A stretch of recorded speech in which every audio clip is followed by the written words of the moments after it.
आज का presentation topic है पोजीशन साइज मैनेजमेंट। देखो ये ना रिस्क मैनेजमेंट का सबसे ज्यादा इंपॉर्टेंट टॉपिक है। इस पे ही बहुत सारे टूल्स बनते हैं और ना एक्सेल सीट सब बनते हैं। ऐसे हम तुमको फ्री टूल्स बता देंगे, एक प्ले स्टोर में है एप्लीकेशन, उसको डाउनलोड कर लेना। ओके, तो उतना ज्यादा कैलकुलेशन करने का तुमको जरूरत नहीं है, हो जाएगा फ्री। बस तुमको थोड़ा बहुत बेसिक बताते हैं असल में क्या है, ठीक है। पोजीशन साइज मैनेजमेंट ना रिस्क को कम करने के लिए यूज होता है। ओके, जैसे कि मान चलो कोई तुम्हारा कोई जोन है, एक आउटर ब्लॉक हो गया, वो 4-5% का जोन हो गया, ठीक है। अब तुमको क्या करना है ना, उस जोन पे तुमको सिर्फ अपना जो प्रिंसिपल अमाउंट है, जो भी तुम्हारा ट्रेडिंग अमाउंट है, जैसे $100 है, ठीक है। अब वहां पर 5% का जोन हो गया और तुमको सिर्फ $1 का लॉस तुमको झेलना है। मगर मान लो तुम्हारा ये स्टॉप लॉस हिट हो जाएगा ना, तो सिर्फ $1 का लॉस होना चाहिए। लेकिन जोन कितना है, 5% का जोन है। अगर लॉस होगा, तुम डाल दो $100 को, तो कितना होगा, $5 का लॉस हो जाएगा, राइट। तो तुम कितना पोजीशन ओपन करोगे, पोजीशन मतलब कितना साइज जो तुम ओपन करोगे कि $1 का लॉस होगा, तो उसका ही उसी को बोलते हैं मतलब पोजीशन साइज मैनेजमेंट, ठीक है। तो उसी को हम लोग कैलकुलेशन कैसे करते हैं वो बताते हैं तुमको, ठीक है।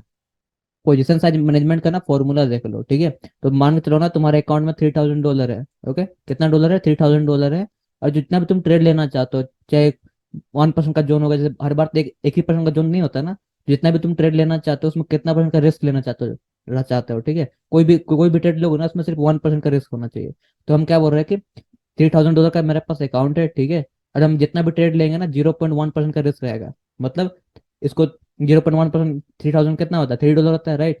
तो हम लोग इसका फॉर्मूला देख लेते हैं। तो मान के चलो ना, तुम्हारा अकाउंट बैलेंस कितना, $3000 है। ओके, एंड जो रिस्क रिस्क कितना लेना चाहते हो, 0.1% रिस्क लेना चाहते हो, मतलब $3 लेना चाहते हो। ओके, तो इसको इसको तुमको पहले मल्टीप्लाई करना पड़ेगा। जो तुम्हारा रिस्क पर ट्रेड है ना, इसको तुमको फ्रेशनर वैल्यू पे मल्टीप्लाई करना पड़ेगा। अगर मान लो यहाँ पर 0.1% है ना, इसको पहले फ्रेशनर वैल्यू पे लाना पड़ेगा, फिर मल्टीप्लाई करना पड़ेगा। अगर तुमको नहीं करना है ना ये सब, सिंपली तुम पहले इसका परसेंटेज निकालना, $3 निकाल लेना। ओके, देन उसका फिर डिवाइड कर देना। डिवाइड कर देना, यहाँ पर डिवाइड दिख रहा है। फिर डिवाइड कैसे करना है तुमको, जो ट्रेड एंट्री प्राइस है और स्टॉप लॉस, इसको पहले माइनस कर लेना, फिर उसके बाद डिवाइड कर देना। देखो हम बताते हैं तुमको। अगर उसका प्रेजेंट वैल्यू में रहता है, यहाँ पर निकालते हैं। $3000 है, इसको मल्टीप्लाई कर देते हैं 0.001, कितना क्या, $3 आ गया, सेम टू सेम है। ओके, तब क्या करना है ना, पहले दोनों को माइनस करना है। जैसे मान लो हम लोग यहाँ पर 18,900 पर लॉन्ग ओपन कर रहे हैं। ओके, एंड हम लोग का स्टॉप लॉस कहाँ पर है, 17,850। ओके, इसको पहले माइनस कर लो, 18,900 माइनस 17,850। ओके, कितना आ गया, 1,050 आ गया। अब तुमको जो थ्री है ना, थ्री को डिवाइड कर देना, थ्री डिवाइड कर देना किससे, 1,050 से। ये तुम्हारा वैल्यू आ गया। अब क्या करना है तुमको, करंट जैसे अभी 18,900 पे इंटर ले रहा था ना, इसको मल्टीप्लाई कर देना।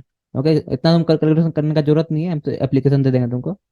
तो 18,900 से मल्टीप्लाई कर दो, आ गया $54। कितना परसेंट का रिस्क था, 5.52% का रिस्क था, ठीक है। अब इसको परसेंटेज निकालना है, देख लो।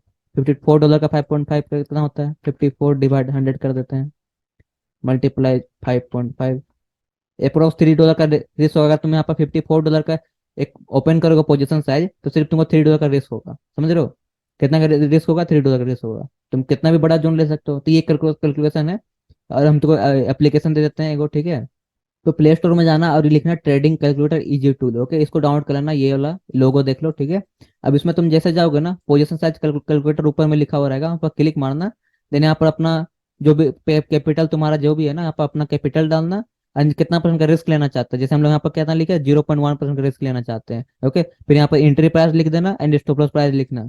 फिर जब तुम कैलकुलेटर पर क्लिक करोगे ना, तो यहाँ पर दिखा देगा $120 का तुमको बाई करना, फिर 120 रुपीज या फिर जो भी तुम्हारा क्वांटिटी होगा ना, जो भी साइन होगा, उतना ही तुमको पोजीशन लेना है। सेम चीजें यहाँ पर देखो, जैसे यहाँ पर देखो $3000 का रेस था, सेम यहाँ पर $290 का पोजीशन साइज दिखा रहा है। 20,929 पे अगर हम लॉन्ग कर रहे थे या फिर शॉर्ट कर रहे थे, ठीक है। तो सेम चीजें यहाँ पर भी है, तुम इसको देख लेना।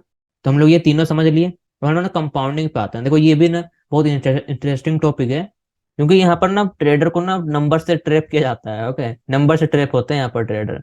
क्योंकि कंपाउंडिंग एक ऐसा चीज ही है, मान के चलो तुम्हारे पास ना 1,000 रुपए है, तो 1,000 रुपए का तुम कंपाउंडिंग करके करोड़ों में ले जा सकते हो, 100 करोड़ में ले जा सकते हो, तुम बिलियनर बन सकते हो कंपाउंडिंग करके। ओके, तो आज हम लोग समझते हैं कि कंपाउंडिंग असल में होता क्या है और क्यों एक जगह जाकर रुक जाता है, ये भी देखते हैं। ओके, कंपाउंडिंग का एक चार्ट देख लेते हैं इसको, ठीक है। तो मान चलो तुम्हारे पास ना 1,000 रुपए है, ठीक है, 1,000 रुपए तुम्हारे पास, और तुम पर मंथ उसका 100% निकाल लेते हो, ठीक है। 100% निकाल लेते हो मतलब 2,000 कर लेते हो, ठीक है। पहला मंथ क्या किया तुम, 100% निकाल लिया, 2,000 रुपये हो गए। ओके, दिन से फिर क्या, नेक्स्ट मंथ क्या हुआ, 2,000 रुपये थे तुम्हारे पास, फिर 2,000 का तुम फिर 100% निकाला, 4 हजार हो गए, तो ऐसे इसका मल्टीपल होता है। जैसे कि मान लो ना 1000 रुपये, तो 1000 का 2000 करो, फिर 2000 का 4000 करो, फिर 4000 का 8000 करो। वही बोलता है ना 25 दिन में पैसा डबल वही वाला सीन है इसका। तो अब तुम यहाँ पर देखो कि तुम्हारे पास 1000 रुपये थे और 12 मंथ में कितने हो गए, 20,48,000 हो गए। तो अब तुम इसको देख के तुमको लग रहा है कि भाई हम भी कर सकते हैं ऐसे। 100% बहुत ज्यादा है, तो तुम हो सकता है तुम डेली का 2% निकालोगे, 0.1% निकालोगे। तो हम उसको कैलकुलेशन देखते हैं किस टाइप का कितना आता है। ओके, तो आप ये वाला वेबसाइट में आ जाना। ओके, तो आप ये वाला साइट पे चल जाना, आप सर्च मारना ना फॉरेक्स कंपाउंडिंग कैलकुलेटर, आपको मिल जाएगा, बहुत सारे साइट है, मिल जाएगा। तो हम लोग ना ऐसे कैलकुलेशन देखते हैं। ओके, ओके, मान के चलो आपके पास 10,000 रुपये थे। आप उसका क्या कर रहे हो कि डेली का 2% निकाल रहे हो। ओके, डेली कितना निकाल रहे हो, 2% निकाल रहे हो। और आप पूरे 1 साल तक निकालोगे ना, तो कितने पैसे हो जाएंगे कंपाउंडिंग इंटरेस्ट करके। जैसे 10,000 रुपये का 2% निकाला, 200 रुपये हुआ। फिर नेक्स्ट डे फिर 10,200 रुपये का फिर 2% निकालेगा, उसका 2% निकालेगा तो कितने होंगे। तो जब तुम ऐसे कैलकुलेशन करोगे ना डेली का, तो फिर 1 साल के बाद कितने हो जाएंगे उसको कैलकुलेट करके देखते हैं। ओके, जैसे यहाँ पर देखो, 1 साल के बाद हो जाएंगे हम लोग के पास 1 पेटी हो जाएंगे, 1 करोड़ हो जाएंगे, देख रहे हो, 1,37,00,000 रुपये हो जाएंगे। तो अब जब देखोगे मंथ वन में कितने हुए थे, 18,000। मंथ वन में 8 का 8 16 हो गए। फिर जो कंपाउंडिंग चल रहे थे, वो जो 200 रुपये एक्स्ट्रा आता था ना, उसका भी कंपाउंडिंग हो रहे थे। तो 18,000 हो गए मंथ वन में, फिर 33,000 हो गए। तो ऐसे करते करते हैं ना 12 मंथ में देखो कितने हो गए। तो अब देखो एक समय ऐसा आता है ना जब आप रुक जाते हो, या फिर मंथ 5 में रुक जाओगे, या मंथ 6 में रुक जाओगे, क्योंकि ये स्ट्रेटेजी पे निर्भर करता है। अगर आपका स्ट्रेटेजी सच में 1% डेली का निकाल पाता है, या 2% निकाल पाता है डेली का, तो आप बना सकते हो। ओके, तो हम लोग ये सब ना क्यों कैलकुलेट करते हैं, तो ये सब देखते हैं। ओके, तो हम लोग ये सब क्यों कैलकुलेट करते हैं। तो आप ये वाला चार्ट देखो। ओके, तो यहाँ पर ना 1:1 लिखा हुआ है, 1:2 है, 1:3 है। ओके, और यहाँ पर ना 20% और 30% लिखा हुआ है ना, इसका मतलब है कि विन रेट है। 10 में से 20% का जो विन रेट है ना, मतलब 2 बार ही जीतते हो। ओके, जैसे मान लो अगर आप 10 ट्रेड लेते हो, उसमें से दो दो ट्रेड ही जीतते हो, प्रॉफिट में जाते हो, 8 ट्रेड ऐसे ऐसे हिट हो जाता है। तब क्या रहोगे, 1:1 में लॉस में चले जाओगे। कैसे, 8 ट्रेड आप लॉस में चले गए थे, मतलब 8% लॉस हुआ। अब 2 ट्रेड प्रॉफिट में गए थे, मतलब 2%, 8 टू माइनस करो कितने हो गए, तो हो गया आपके पास 6% का लॉस में आपको रहेगा अभी भी करंट में। ओके, तो आपको प्रॉफिटेबल करने के लिए, 1:1 का प्रॉफिटेबल होने के लिए आपको 60% का मेंटेन करना पड़ेगा, एक्यूरेसी मेंटेन करना पड़ेगा। कैसे, जैसे 6 ट्रेड आप जीत जाओगे तो 6% का प्रॉफिट में हो, और 4 ट्रेड आप लॉस में हो, तो 6 6 - 4 करोगे कितना हो गया, 2, अभी भी 2% का प्रॉफिट में रहोगे ना। तो देखो सबसे पहला क्या है, 1:1 में 60% का प्रॉफिटेबल चाहिए। लेकिन ये जो कैलकुलेशन है, ये तुम्हारा ट्रेड फी और एक्सचेंज का फीस सबको मिला के नहीं है, ऐसे बहुत ज्यादा नहीं होता है वो सब फीस है।